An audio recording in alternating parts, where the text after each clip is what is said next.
दोस्तों नमस्कार, मैं रमू सिंह। आज एक बार फिर हम 3 पत्रकार साथी बैठे हैं कुछ गंभीर मुद्दों पर बात करने के लिए। कलकत्ता की घटना तो सबके सामने है, पूरे देश में उबाल मचा हुआ है, लेकिन ऐसी अनेकों घटनाएं हैं जो हमारे इर्द गिर्द घूम रही हैं। आज इस गंभीर विषय पर हम लोग बात करेंगे कि आखिर रेप की बढ़ती घटनाएं क्यों समाज को कलंकित करती जा रही हैं। सिर्फ कलकत्ता की घटना नहीं है, ऐसी हैवानियत की घटना एक पुलिस कांस्टेबल ने यूपी में अंजाम दिया। मैं तो कहूंगा कि उससे विभत्स घटना है उत्तर प्रदेश की। अगर हम जहां रहते हैं सतना में, विंध्य में, रीवा संभाग में हम बात करें तो शहडोल जिले के कल ब्योहारी में 69 साल के एक बुजुर्ग ने नाबालिग से रेप किया। अगर हम सीधी जिले को देखें तो एक व्यक्ति ने 30 साल के एक प्रजापति ने 5 आदिवासी लड़कियों के साथ बलात्कार किया। आखिर यह घटनाएं आम क्यों होती जा रही है? देश के प्रधानमंत्री मोदी जी कहते हैं कि बलात्कार की घटनाओं को मीडिया बढ़ा चढ़ाकर दिखाता है और जब सजा होती है तो उसे कम दिखाता है। मैं मोदी जी से पूछना चाहूंगा कि कितने प्रतिशत लोगों को सजा मिलती है और कितने सालों बाद मिलती है? सरकार क्या यह आंकड़े बता सकती है? फिलहाल हम लोग बात कर रहे हैं कलकत्ता की घटना पे। संजय शाह जी हैं, नेजा के संपादक हैं। सबसे पहले आप देखिए, यह घटना पहली घटना नहीं है और अंतिम घटना नहीं कहूंगा। रमू भाई, पिछले बार भी आप बैठे थे एक डिबेट को लेकर। उस डिबेट के करने के बाद जिले के मुखिया कलेक्टर सतना ने इस बात को लेकर काफी हड़कंप रहा। आज आप पुनः एक फिर जलन मुद्दे को लेकर बैठे हैं, उसके लिए सबसे पहले मैं आपको साधुवाद देता हूं, क्योंकि आप ऐसी घटनाओं को लेकर, ऐसे गंभीर मुद्दों को लेकर जब चर्चा करते हैं तो इस चैनल के माध्यम से पूरे देश के अंदर एक आवाज बनती है और लोग उसकी सराहना करते हैं।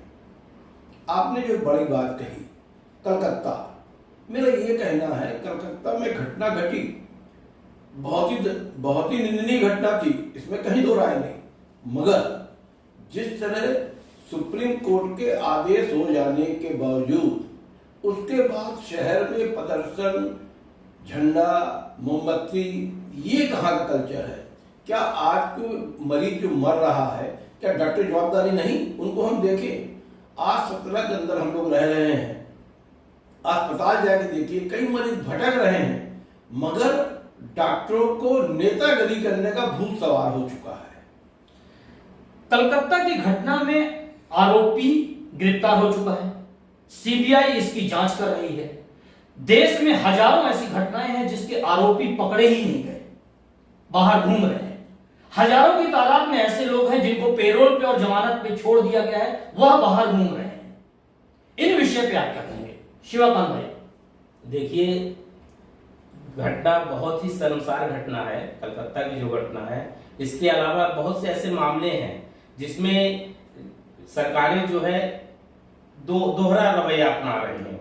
जैसे देखा जाए तो यदि यूपी की बलात्कारियों की घटना पे बुलडोजर चला रहे हैं, तो जो यूपी की दूसरी घटना हुई, उन्नाव वाली घटना में आपने देखा था कि लास्ट तक पीड़िता की मां न्याय के लिए भटकती रही, लेकिन उसको न्याय नहीं मिल पाया उन्नाव की घटना में। उसी तरह आप देखिए कि यहाँ पे बाबा रहीम हो गया, राम रहीम हो गया, उनको पैरोल पे छोड़ दिया जाता है। 11 बार छोड़ा जाता है 2 साल के अंदर। 2 साल के अंदर। अंकिता भंडारी वाले मामला में आपने देख लिया, और एक पुलिस को एक मामला था, उसमें भी यही घटना हुई, उसमें भी छोड़ दिया गया। बलात्कारियों को पूरी तरह यानी बरी कर दिया गया, ये समझ लीजिए। तो मेरा मानना है कि दोहरा चरित्र ना अपनाया जाए। सरकारें जैसे बुलडोजर चलाती हैं, किसी यदि मुस्लिम समुदाय का कोई व्यक्ति अपराध करता है तो अपराधी की कोई जाति नहीं होती, अपराधी किसी जाति का नहीं होता, इसलिए उसी तरह बिहेव किया जाए, उसके यहाँ भी बुलडोजर चलाए, ताकि कोई भी घटना करने पर एक बार सोचे, उसे सोचना पड़े। तो इतनी निर्मम घटना हुई है, चाहे आप सीधी में देख लीजिए, आदिवासी लड़कियों के साथ बलात्कार की घटना हो, उसी तरह आप कलकत्ता की घटना हो गई। तो मेरा मानना, यूपी की घटना हो, मेरा मानना है कि इनके ऊपर भी बुलडोजर चलाया जाए और ऐसे कोई, यानी कोई भी हो, किसी को भी बख्शा ना जाए। कल मुंबई में पूरे देश में कलकत्ता की घटना के प्रदर्शन के बाद एक महिला डॉक्टर को अस्पताल के अंदर उसके ऊपर हमला हुआ और आरोपी फरार है। देखिए, अगर आरोपी फरार है आप कह रहे हैं, तो मेरे को एक बात बताइए, इनको कहीं ना कहीं राजनीतिक संरक्षण तो प्राप्त है, और गुंडों को पार्टी के अंदर, पार्टी में जो लोग पद ले लेते हैं, वो जब कोई क्राइम करते हैं, न्यायालय नेता बचाने में लग जाते हैं। आप ये बताइए, हमारे शहर की कई घटनाएं हैं जिन घटनाओं को आज भी उन नेताओं के ऊपर कार्रवाई तो केवल खानापूर्ति कर दी गई, न उसमें जांचें हुई, आज तक वो मामले लंबित पड़े हुए हैं। और आप उम्मीद करते हैं सरकारों से, सरकार को कोई लाभ देगी, किसी का भला करेगी? कभी नहीं। एक मुरादाबाद यूपी की घटना का मैं उल्लेख कर रहा हूं। एक पुलिस में कांस्टेबल है, उसने अपनी पत्नी को इतना प्रताड़ित किया, राड से उसने गरम राड से मारा, गरम कीले चुभोई उसके शरीर में, उसने नाखून नोच डाले। उस कांस्टेबल ने जबरदस्ती अपनी पत्नी को बियर पिलाया और उसके प्राइवेट पार्ट में बियर की बोतल डाल दी। उसके माता पिता को गिरफ्तार कर लिया गया, लेकिन उस कांस्टेबल का घर योगी आदित्यनाथ ने क्यों नहीं गिराया? देखिए रमू भाई, मैं फिर कह रहा हूं आपके चैनल के माध्यम से, यहां पर राजनीतिक जो भी नेता का लड़का होगा, नेता होगा, उसके ऊपर पुलिस कार्रवाई नहीं करेगी। रहा सवाल बुलडोजर का, तो बुलडोजर उन्हीं के ऊपर चलेगा, उन्हीं के घर में चलेगा जो असहाय होगा या फिर मुस्लिम समुदाय का होगा। ये बहुत खुली बात है। यूपी की घटना जो मैंने अभी बताई कांस्टेबल की, इस पे आपका क्या मत है? देखिए, यूपी में मेरा मानना है कि जो घटना हुई वो बहुत ही शर्मसार घटना है, और उसमें भी यूपी सरकार को चाहिए कि उसके घर में बुलडोजर चलाए, क्योंकि दोहरा चरित्र दोहरा चरित्र न दिखाए और सभी को सजा, कोई अपराधी है तो उसको सजा मिलनी चाहिए, और उसके साथ भी वही व्यवहार किया जाए जैसे पिछले बार किया गया था। उसी तरह जो भी जैसे यहाँ की सरकारें हैं उनके ऊपर भी यही लागू होता है भाई, कॉपीराइट पुलिस वाला हो या कोई अधिकारी हो, बिल्कुल अपराधी किसी जात का नहीं होगा, और अपराधी कोई भी हो सकता है। तो इसलिए उसी तरह सजा मिलनी चाहिए और बहुत ही भयानक सजा देना चाहिए, ताकि अपराधी अपराध करने पहले सोचे। अच्छा, पुलिस वाले को तो ये मालूम है ना कि मैं अपराध कर रहा हूं, क्योंकि वो दिन भर अपराध देखता है। बिल्कुल, अपराध रोकना उसकी ड्यूटी है। बिल्कुल, तो उसको तो सजा मिलनी चाहिए और उसके साथ भी इसी तरह का सजा देना चाहिए। सीधी में एक 30 साल का ब्रजेश प्रजापति है, उसने एआई का उपयोग करके महिला की आवाज में मैसेज भेज दिए कि आपको स्कॉलरशिप देंगे। 5 आदिवासी लड़कियों के साथ उसने रेप किया। देखिए, जो इस तरह का कृत्य में शामिल है उनको बुलाया, फुसला के लड़के बलात्कार किया गया, मगर कहीं ना कहीं ये आप मान के चलिए कि वो आदमी, कानून से उसको भय नहीं है। कानून रोज बनते हैं, रोज कड़े कानून बनाए जाते हैं। गृह मंत्री रोज चिल्ला चिल्ला कहते हैं कि जो कानून मेरे ऊपर लागू हो रहा है वो रिश्ते के ऊपर लागू होगा, मगर पुलिस सिर्फ पैसा लेके मामले को, केस के रफा दफा करने में हमेशा प्रयास करती चली आई है। और ये मामला भी अभी चूंकि ताजा मामला है, इसलिए लोगों को बड़ा गुस्सा है, आक्रोश है, मगर ये आक्रोश कुछ दिन में ठंडा हो जाता है और फिर पुलिस उस पूरे खेल को पटाक्षेप करके न्यायालय में पेश करती है और मुजरिम कहीं न कहीं बच जाता है और जमानत हो जाती है और कुछ सालों बाद बरी हो जाता है। आपकी बात से मैं सहमत हूं कि हमारे देश में भूलने की आदत है। अभी यूपीएससी के 3 छात्र दिल्ली में खत्म हो गए। वह घटना 3-4 दिन 5 दिन उबाल मारी और उसके बाद शांति हो गई, ठंडे बस्ते में चली गई। अब यह कलकत्ता की घटना है, 4-6 दिन इसमें हो हल्ला होगा, फिर इसमें शांति हो जाएगी। देखिए साहब, यहाँ पे ये बात कड़वा जहर जैसी बात कह रहा हूं कि जब कोई व्यक्ति बीमार होता है, डॉक्टर को दवाई देता कड़वे होने की, वो ठीक हो जाता, डॉक्टर जानता नहीं। और इस तरह घटना कोई पहली और अंतिम घटना नहीं कि कलकत्ता घटना आज हो गई, उस पर कल से क्राइम रुक जाएगा। क्राइम अपने पैमाने में रोज बढ़ रहा है, मगर कहीं ना कहीं शासन प्रशासन प्लस नेता इस पूरे खेल में शामिल हैं, इसलिए क्राइम बढ़ रहा है। देखिए, देश में अगर किसी नेता ने रेप किया, रेप की घटना में वो आरोपी बना, जमानत में जेल में छूटने के बाद उसका ऐसे स्वागत किया जाता है कि जैसे रेप उसने न किया हो, उसने कोई मेडल जीता हो। बिल्कुल आप सही बात कह रहे हैं कि नेताओं का यदि कोई बलात्कार जैसी घटना करता है तो उसका स्वागत फूल मालाओं से किया जाता है। और अभी हाल ही में अभी एक घटनाक्रम में ऐसा हुआ है, प्रत्यक्ष उदाहरण है। तो मेरा ये मानना है कि कैंडल मार्च बस निकालने से ये नहीं होगा, हमको एक तो जनता को भी जागरूक होना पड़ेगा और यहाँ के नेताओं प्रशासन सभी को जागरूक होने की जरूरत है। और ऐसा यानी अपराध रोकने के लिए ऐसे सरकारें कितनी आई, लेकिन कोई समुचित प्रबंध नहीं कर पा रही। यहाँ सिस्टम ऐसा बना हुआ है कि आप देखिए कि इतनी घटनाएं हो रही हैं, यदि कोई असहाय व्यक्ति है उसकी एफआईआर तक नहीं लिखी जाती, उसको छिपाया जाता है कि हमारा यानी ग्राफ ना बढ़े, घटनाक्रम का ग्राफ ना बढ़े, रेप के रेशियो में इंप्रूवमेंट ना हो, इस तरह की चीजें हैं। तो मेरा मानना है कि इसमें सख्त रोक लगाई जाए और ऐसा कानून बना के, कानून तो बने हुए हैं लेकिन कोई कठोर कदम नहीं उठाया जा रहा। मेरा एक और मानना है कि सबसे पहले तो रेप को रेप जैसा माना जाए, महिला को महिला ही माना जाए, चाहे वो किसी समाज की हो, चाहे वो आदिवासी हो, चाहे गरीब हो, चाहे ग्रामीण हो, चाहे वो शहरी हो, चाहे किसी पद में हो। सबसे पहले तो किसी भी महिला के साथ अगर घटना हुई है तो आप उसको बराबरी पे लें। कई मामले ऐसे हैं जिनकी रिपोर्ट ही नहीं होती। देखिए रमू भाई, एक बात बताइए, पिछले दिनों में शहर में एक परिवार के बच्ची के साथ एक जाति विशेष के उन्होंने उसके साथ बलात्कार किया, उसकी फोटो निकाली, उसको ब्लैकमेल किया, मगर पूरा शहर आंदोलन बैठा, पल्ला चौक में बड़ा धरना प्रदर्शन हुआ, हम लोग कई लोग शामिल हुए। आज भी कुछ देर बाद यहाँ पे भी डॉक्टर वाली घटना को लेकर, कलकत्ता की घटना को लेकर पूरा शहर व्यापारी इकट्ठा हो रहा है और जुलूस निकालेगा, मौन जुलूस निकालेगा, खूब नेतागिरी होगी, खूब अखबारबाजी होगी और कुछ दिनों बाद मामले को ठंडे बस्ते में डाल दिया जाएगा और हर व्यापारी अपने अपने काम में लग जाता है, क्योंकि यहाँ पे लोगों को भूलने की बीमारी है। और इस भूलने की बीमारी के चलते कोई भी घटनाक्रम जब होता है तो शासन प्रशासन उनको, उनके पड़ोसियों को, दोस्तों को, यारों को खूब टटोलता है और फिर उस पुलिस को मैनेज कैसे किया जाए, हमारे यहाँ के जनप्रतिनिधि उस कार्य में लग जाते हैं। पिछले जैन समाज वाली घटना को देखकर मुझे कहीं कोई बोलने संकोच नहीं। उस घटना में क्या हुआ, आखिर वो परिवार तो बरी हो गया ना, पर जिसके साथ घटना घटती है उस परिवार को सोचिए आप, वो रोज पल पल मरता है और जो पल पल मरता है उसके बाद समाज में लोग उसको ताना कसते हैं, वो परिवार क्या करे। मोदी जी कह रहे हैं कि ऐसी घटनाओं को मीडिया बढ़ा चढ़ाकर दिखाता है और जब सजा मिलती है तो मीडिया नहीं दिखाता है।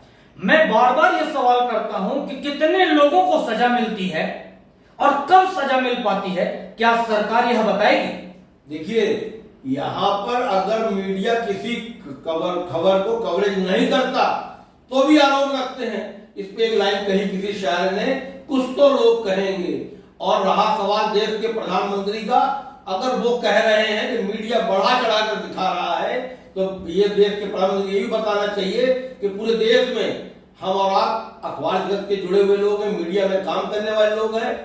पिछले बार का देश का इतिहास गवाह है और बलात्कार हो, डकैती हो, आप आंकड़े देखिए, आंकड़े घट नहीं रहे हैं, रोज बढ़ रहे हैं। उस पे अंकुश कोई सरकार लगा नहीं पाई और न लगा पाएगी, ये मेरा मानना है। मोदी जी के इस बात पर आपका क्या मानना है शिवकांत भाई? देखिए, मोदी जी तो केवल मीडिया के ऊपर आरोप लगा रहे हैं, लेकिन हकीकत वो ग्राउंड में आप जाके देखिए तो ग्राउंड में इतनी घटनाक्रम होती हैं इस तरह की कि एफआईआर तक भाई साहब लिखी नहीं जाती हैं। और जो असहाय है उनकी तो हालत देखिए, वो बेचारे सिफारिश करते हैं इस तरह की घटना में एफआईआर करने के लिए, तो किस तरह की कई मामले ऐसे आते हैं। अभी एक मामला आया था सतना का ही बता रहे हैं, सतना के एक मामले में वो पीड़िता करीब एक हफ्ते तक थाने के चक्कर लगाई, लेकिन उसको FIR नहीं की। बाद में किसी पॉलिटिशियन के दबाव में उसको FIR लिखा गया। वो भी एक घटनाक्रम था, रेप की घटना थी और एक आदिवासी महिला के साथ थी। एक आपने किस्सा अगर किसी घटना का बताया है तो मैं भी एक घटना का जिक्र कर रहा हूं। सतना में एक बलात्कार की घटना हुई। उस घटना को लेकर 1 महीने वह पीड़िता पुलिस के इस ऑफिस से उस ऑफिस चक्कर लगाती रही, उसकी FIR नहीं लिखी गई। बाद में सतना के 6 सत्ताधारी दल और विपक्ष के नेताओं से, कुर्सियों में बैठे हुए नेताओं से मैंने खुद फोन करके कहा कि आप TI से बोलिए, रिपोर्ट लिखें। TI ने सबको टाला कि 3 दिन का समय दीजिए। ऐसे करते करते 15 दिन और बीत गए, रिपोर्ट नहीं हुई। बाद में गृह मंत्री को मैंने व्हाट्सएप मैसेज किया। उनके मैसेज के बाद SP ने कहा TI से कि रिपोर्ट लिखिए, तब जाके रिपोर्ट हुई। मतलब एक गरीब महिला की रिपोर्ट लिखाने के लिए गृह मंत्री की सिफारिश लेना पड़ा। ये बिल्कुल सही बात है। ऐसे बहुत से घटनाक्रम हैं और इस ऐसे घटनाक्रमों को लोग दबाया जाता है, उजागर नहीं किया जाता। और इसमें हम तो मीडिया के साथियों से भी बोलते हैं कि अमीर गरीब नहीं देखना चाहिए, घटनाक्रम कोई भी हो उसको हाईलाइटेड करना चाहिए। और आज के डेट में जो गरीबों के साथ अपराध हो रहे हैं वो बहुत ही यानी बहुत बुरे अपराध हो रहे हैं, लेकिन इसमें FIR तक नहीं लिखी जा रही है। एक बात मैं और कहना चाहता हूं, जब पोस्टिंग होती है इन थानेदारों की, ये पैसा दे के आते हैं, उनका ये कहना रहता है, एक बात बताइए संजय भाई, हम पैसा दे के आएंगे तो कवर कहां से करेंगे? और जब घटनास्थल घटती है, अच्छी खासी रकम इन थानेदारों को मिलती है और ये थानेदार यहां से लेके ऊपर तक पैसा बांटते हैं और जनता की चोट में कहते मेरा कुछ नहीं उखड़ सकता, किसी की सरकार हो। आप बताइए अब न्याय कैसे पाएंगे? तो जब यह सब बातें सामने हैं तो फिर सरकार में बैठे हुए बड़े बड़े लोग मीडिया को दोषी क्यों कह रहे हैं? देखिए, कहना कुछ तो कहना है। अगर अब उनको लग रहा है कि मेरी बदनामी हो रही है, सरकार की बदनामी हो रही है, तो अपना पक्ष तो रखेंगे ना। अगर वो नहीं रखते तो लोग तो हमको दिखाई रहे हैं। आज आप हम लोगों को अभी हमारी आपकी बातचीत हो रही है, डायरेक्ट टेलीकास्ट चल रहा है, कहीं ना कहीं विषय तो जाएगा, कुछ लोग तकलीफ भी होगी। आज अगर मैं ये बात कहूं, डॉक्टरों ने, ठीक है बड़ी घटना थी, निंदनीय घटना थी, क्या डॉक्टर दूध के धुले हैं क्या? आप बताइए। आप आज इस बात को लेके बैठे, कलकत्ता घटना घट गई, डॉक्टर दोषी नहीं है क्या? डॉक्टर जो है दुकान चला उनको कोई दोष कहने वाला नहीं है क्या? कौन कहेगा? क्या रोज घटना नहीं हो रही है? और अपने सतना की मैं बात करूं, यहाँ के प्राइवेट नर्सिंग होमों में जिस तरह का भ्रष्टाचार हो रहा है, जिस तरह से व्यवहार हो रहा है, वो आप कहोगे अब भाई हमारी बड़ी मानव, कहां मानवता रह गई? यहाँ तो आपका कहना ये है कि कितने ऐसे डॉक्टर हैं जो मानवीय दृष्टिकोण मरीजों के प्रति अपनाते हैं? बिल्कुल नहीं अपनाते साहब। उनको सिर्फ पैसे से मतलब, वर मर्यादा करने मुझे दक्षिण से मतलब। डॉक्टर के पास जाइए। अगर एक मेरे पूरी घटना पुरानी याद आ गई, एक मित्र को मैंने किसी नर्सिंग होम में भर्ती कराया और उसको पैसा नहीं था। डॉक्टर ने छुआ, बोला भैया इसमें 75,000 इंजेक्शन लगना है, पैसा जमा कराएंगे तो अपन इलाज करेंगे, मैं करिए व्यवस्था करता हूं। वो मरीज संयोग से मर गया, उसने उसकी लाश नहीं दी। फिर काफी हंगामा खड़ा हुआ। ये हंगामा, ये कोई पहली घटना नहीं। इस तरह के लोग डॉक्टर इसलिए पिट जाते हैं। जब पिटते हैं तो कहते हैं हमको मारा। अरे भाई अपनी भी तो गलती बताओ, हमने क्या गलती की? और इस तरह घटना रोज होती है। आज हम पकड़ गए तो चोर, नहीं तो हमसे बड़ा साहूकार कोई नहीं। चलिए अभी मुद्दे पे अपन आए कि जो देश में ये रेप की घटनाएं हैं, मेरा मानना है कि एक ऑनलाइन रिपोर्ट का माध्यम बने पूरे देश में कि किसी भी महिला के साथ घटना हो वह ऑनलाइन अपनी रिपोर्ट दर्ज करा सके, पुलिस के सामने उसको गिड़गिड़ाना ना पड़े। बिल्कुल सही बात है। अभी जो ऑनलाइन कानून के तहत FIR का प्रोविजन रखा गया है तो उसमें ये बड़ी घटना को भी शामिल करना चाहिए। फिर उसकी इन्वेस्टिगेशन, प्राइमरी रिपोर्ट तो फर्स्टली होनी चाहिए और इसके बाद उसके जांच में यदि दोषी है नहीं दोषी नहीं है तब वो जांच का विषय होता है। तो मेरा एक कारण ये भी है, देखिए यदि डायरेक्ट अपन FIR करते हैं तो उसमें जांच का एक मैटर बनाना चाहिए और जांच के मामले में दो चीज चरित्र आते हैं। एक तो क्या होता है कि गलत एफआईआर भी लिख जाती है कभी कभी लोग। प्राथमिक शिकायत तो दर्ज हो, जीरो जीरो वाली प्राथमिक शिकायत होनी चाहिए, होनी चाहिए ना? होनी चाहिए बस। इसके बाद अरे प्राथमिक शिकायत के आंकड़े कहां हैं? वो आंकड़े क्यों छिपा रही है सरकार? क्यों उन आंकड़ों को दबाना चाहती है? जब शिकायत ही नहीं होगी, एफआईआर ही नहीं होगी, तो आंकड़े ही नहीं बनेंगे। बिल्कुल आंकड़ों को छिपाया ही जा रहा है। और क्या है कि विपक्ष में मुद्दा न उठा ले तो सरकारें, कोई भी सरकारें हो, कोई एक सरकार नहीं, वो जो विपक्ष में बैठती है तो सरकार में बैठती है, दोनों का यही काम है। मैं इसमें मानवीय दृष्टिकोण चाहता हूं कि रेप की घटना महिलाओं के साथ कम हो ना हो, इसको हम कैसे रोकें, इनके आंकड़े हम कैसे घटाएं, इस विषय पे सरकार को सोचना होगा। चाहे ये सरकार हो या वो सरकार, कोई भी सरकार में बैठे, लेकिन उसको मानवीय दृष्टिकोण अपनाते हुए महिलाओं के साथ घटनाएं कम हो, इस विषय में कौन सोच रहा है? देखिए, इसके लिए कानून बनाए गए हैं। उस कानूनों को जागृत कैसे करें? जितना जागृत कर तो रहे हैं। जो रेप में जमानत में छूट रहा है उनकी रैलियां निकल रहे हैं, जुलूस निकल रहे हैं। मेरा यहाँ पे ये कहना है, ठीक है, मगर यहाँ पे सरकारों को ये चाहिए कि जिस तरह से जनप्रतिनिधि, वहां का जनप्रतिनिधि है, वहां के व्यापारी संगठन है, सबको बुलाएं और इसकी जागरूकता करें। अभी बीच में शासन प्रशासन कई योजनाएं आई जिस बच्चियों को कुछ टचकुट के माध्यम से विद्यालयों में जा जाकर बताया गया। इस तरह ऐसी घटनाओं के बारे में भी शासन प्रशासन को जन जागरण करना चाहिए। चलिए लास्ट मुद्दा एक और रख के अपन विषय को समाप्त करें। पुलिस की ड्यूटी है असामाजिक तत्वों में भय पैदा करना और सामाजिक लोगों से सौहार्दपूर्ण व्यवहार करना। इस पर पुलिस कितनी खरी है? देखिए साहब, मैंने पहले कहा, मैं फिर वही बात कह रहा हूं, अगर मैं पैसा लेके थाने में बैठा हूं तो मैं कोई व्यवहार करने नहीं बैठा, कोई संबंध बनाने नहीं बैठा। पुलिस को सब मालूम, गांजा कौन बेचता है, सट्टा कौन खिलाता है, दारू कौन बेचता है, रंडीबाजी कौन करा रहा है, मगर सबसे पुलिस को मिलता है पैसा। जब पैसा मिलेगा मेरे भाई, तो आप चैनल के माध्यम से, हम अपने अखबार के माध्यम से खूब लिखते हैं, लिखते रहिए। ये इतनी मोटी चमड़ी हो चुकी है, इनका कुछ नहीं हो सकता। इस विषय पर आपका क्या मत है शिवकांत?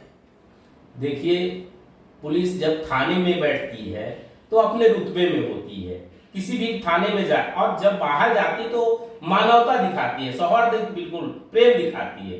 तो कोई भी हो, यदि आप कोई अधिकारी कर्मचारी को देखें, जब वो अपने ऑफिस में बैठता तो उसकी बाबूगिरी समझ में आती है, और जब साधारण मिलता है तो उसका एक अलग रुतबा होता है। तो उसमें दहशत की बात कोई मैं नहीं मानता हूं। पुलिस में लोगों के प्रति दहशत रहती है, लेकिन पुलिस यदि ईमानदारी से काम करे, स्ट्रिक्ट काम करे, तो अपराधी खौफ खाते हैं, ऐसा नहीं है। पुलिस का एक अलग ही सिस्टम है, पुलिस से लोग सभी डरते हैं। मेरा एक कहना और है रमू भाई, कि अगर आज हम अपनी युवा पीढ़ी को बचा लें, शहर में जिस तरह से मादक पदार्थों की एंट्री डंकी की चोट में दवाई विक्रेता बेच रहा है, जिसके पास कोई लाइसेंस नहीं है, नाम मेरा, दुकान आप चला रहे हो और आप धंधा कर रहे हो, शासन प्रशासन सब जानता है। मैं फिर कह रहा हूं आपके चैनल के माध्यम से, मगर इस पे अगर अंकुश लगाना है तो वो ईमानदार बनना पड़ेगा। ईमानदार बन सकता नहीं है क्योंकि उसको कहते हैं मुझे चाहिए पैसा। फिर मैं शब्द जो खत्म, अपनी बात खत्म कर रहा हूं, एक लाइन में कह रहा हूं, आओ खाए मध्य प्रदेश। मोदी जी 10 साल से अधिक समय से प्रधानमंत्री की कुर्सी में बैठे हुए हैं। मीडिया पर आरोप लगाना, दूसरे पे आरोप थोप देना बहुत अच्छी बात है। एक आरोप मैं लगा रहा हूं सीधे तौर पर कि जितनी अश्लील साइट्स चल रही हैं इंटरनेट पे, 10 साल में आप क्यों नहीं रोक पाए मोदी जी? यह अश्लील साइट्स आखिर बच्चों को बिगाड़ रही हैं, बूढ़ों को बिगाड़ रही हैं, इससे अपराध बढ़ रहे हैं। आप कह रहे हैं कि चीन के हमने कई ऐप्स बंद कर दिए जो गलत थे, लेकिन एक भी अश्लील साइट्स आपने बंद की हो तो बताइए, इस पर कोई कानून बनाया हो तो बताइए। देखिए, आज आपने जो बड़ी बात कही, आज व्हाट्सएप खोलिए, उसके अंदर ऐसी ऐसी चीजें देखने को मिलती हैं, हमको आपको शर्म आती है, मगर आप और मजे की बात, आप सिनेमा पिक्चर देखने जाइए, कोई साइड देखिए, आप कहते हो सिगरेट पीना हानिकारक है, शराब पीना हानिकारक है, पिक्चरों में वही चीज दिखाई जाती है, उसी के विज्ञापन आप उनके विज्ञापन दे रहे हो। और मजे की बात, बड़े बड़े समाचार पत्रों में फुल पेट विज्ञापन आते हैं कि साहब ये काम करिए, तो उनको क्यों नहीं रोक रहे हैं? अगर उनको यहाँ पे सूचना प्रशासन मंत्री बैठते हैं, सरकारों ने कानून बना रखे हैं और इनके लिए कानून नहीं है, बाकी सबके लिए कानून बनाए जाते हैं। अश्लील साइट्स को लेकर आपका क्या मत है? देखिए, अश्लील साइट तो बहुत ही खतरनाक चीज है छोटे बच्चों के लिए, छोटे बच्चों से लेकर युवा तक के लिए। अभी कलकत्ता की घटना में पहला खुलासा यही हुआ कि वह आरोपी, वह अपराधी अश्लील साइट्स देखने का आदी था। बिल्कुल सही बात है। बच्चे क्या है, अब बच्चे मोबाइल दे देते हैं, पेरेंट्स भी दे देते हैं मोबाइल। बच्चे भर नहीं है ना, इसमें तो हम सभी को शामिल कर रहे हैं कि जो भी इंटरनेट यूज करता है वो तुरंत साइट्स खोलता है, उसको अश्लीलता परोसी जाती है। बिल्कुल सही बात है। इन साइटों पे तो बैन लगाना चाहिए। और फिर दूसरी बात है, जो अखबारों में विज्ञापन छपते हैं या एडवर्टाइजमेंट होती है, चाहे सरकार के एडवर्टाइजमेंट हो, आप देखते होंगे उसके चैनलों में भी यही चीजें दिखाया जाता है। चैनलों में भी आप देखो एडवर्टाइजमेंट में कोई प्रतिबंध नहीं लगा है, उसको सूचना प्रसारण मंत्रालय को इस चीज को सोचना चाहिए, उन पे बैन लगाना चाहिए और अश्लील साइट्स को तो बिल्कुल बंद कर देना चाहिए। मोदी जी, इस विषय में आप मुझे फेल नजर आ रहे हैं। 11 साल हो रहे हैं, 10 साल से अधिक समय हो गया, आप एक भी अश्लील साइट्स नहीं बंद किए हैं। इसमें आप जरा खुलासा करिए कि इसमें सरकार का क्या रुख है, सरकार का क्या इंटरेस्ट है। बहुत बहुत धन्यवाद आप लोगों को। धन्यवाद रमू भाई।